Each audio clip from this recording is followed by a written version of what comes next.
Najib hutang, rakyat bayar.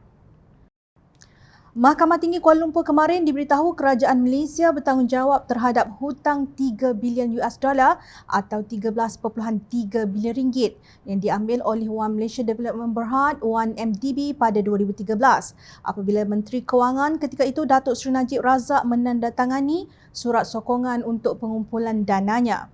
Surat sokongan atau Letter of Support atau LOS sedemikian adalah jaminan de facto kerajaan.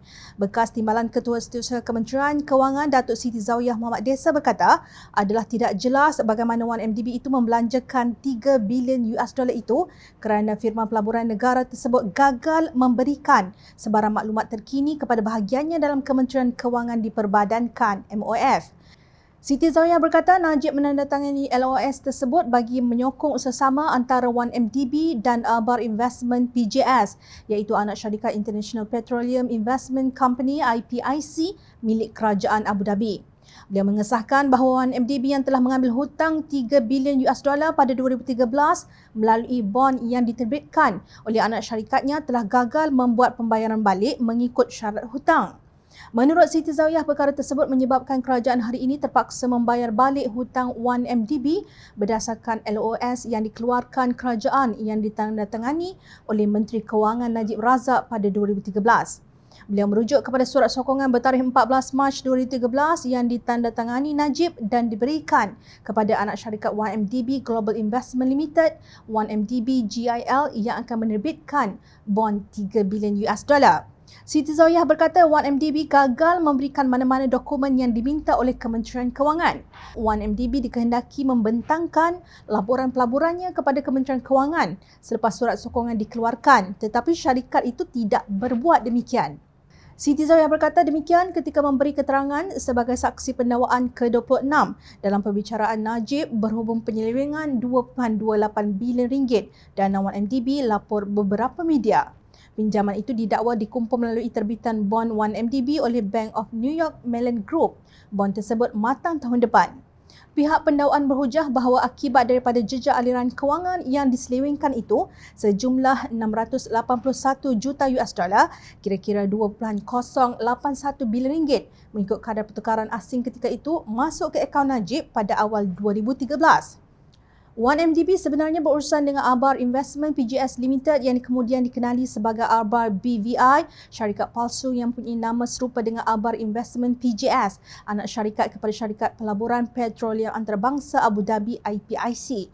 Sebaliknya, Albar BVI merupakan syarikat cengkerang yang ditubuhkan oleh pembiaya dalam buruan Low Tech Joe atau JOLO di British Virgin Islands. Pada 2 Mac 2022, Najib yang juga Ahli Parlimen Pekan menegaskan di Dewan Rakyat bahawa tidak ada satu sen pun wang rakyat yang digunakan untuk membayar prinsipal hutang 1MDB. Bagaimanapun, kenyataan Najib itu disanggah oleh bekas Perdana Menteri Tan Sri Mahyadin Mat Yassin kerana kerajaan kini terpaksa membayar hutang 1MDB sebanyak 50 bilion ringgit selepas syarikat berkenaan gagal membayar hutangnya yang dijamin oleh kerajaan kerana 1MDB dimiliki sepenuhnya oleh MOF Incorporation. Jumlah yang dibayar setakat Januari tahun ini berjumlah lebih 13 bilion ringgit dan hutang yang dibayar itu menggunakan duit rakyat, katanya pada sesi perbahasan titah diraja di Dewan Rakyat pada Mac 2022. Mahyadin berkata semasa menjadi Perdana Menteri, beliau menubuhkan pasukan khas untuk menjejak dan merampas wang serta aset 1MDB yang disorokkan di luar negara. Bayangkan jika Pekan masih Perdana Menteri, saya tidak fikir dia akan tubuhkan sebuah pasukan petugas khas untuk mencari wang dan aset 1MDB yang hilang, jelasnya. Najib berhadapan dengan 4 tuduhan menggunakan kedudukannya untuk memperolehi suapan berjumlah 2.28 bilion ringgit dana 1MDB dan 21 tuduhan pengubahan wang haram yang melibatkan jumlah yang sama. Jika didapati bersalah, Najib boleh dihukum penjara sehingga 20 tahun. Senangnya jika orang lain buat hutang yang terpaksa bayar pula pihak lain. Dalam isu 1MDB ini, pihak lain itu ialah rakyat.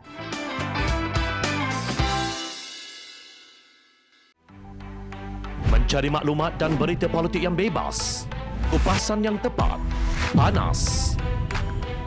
Dapatkannya secara eksklusif hanya di Jom Channel. Komitmen kami, rentasan berita Isnin hingga Jumaat.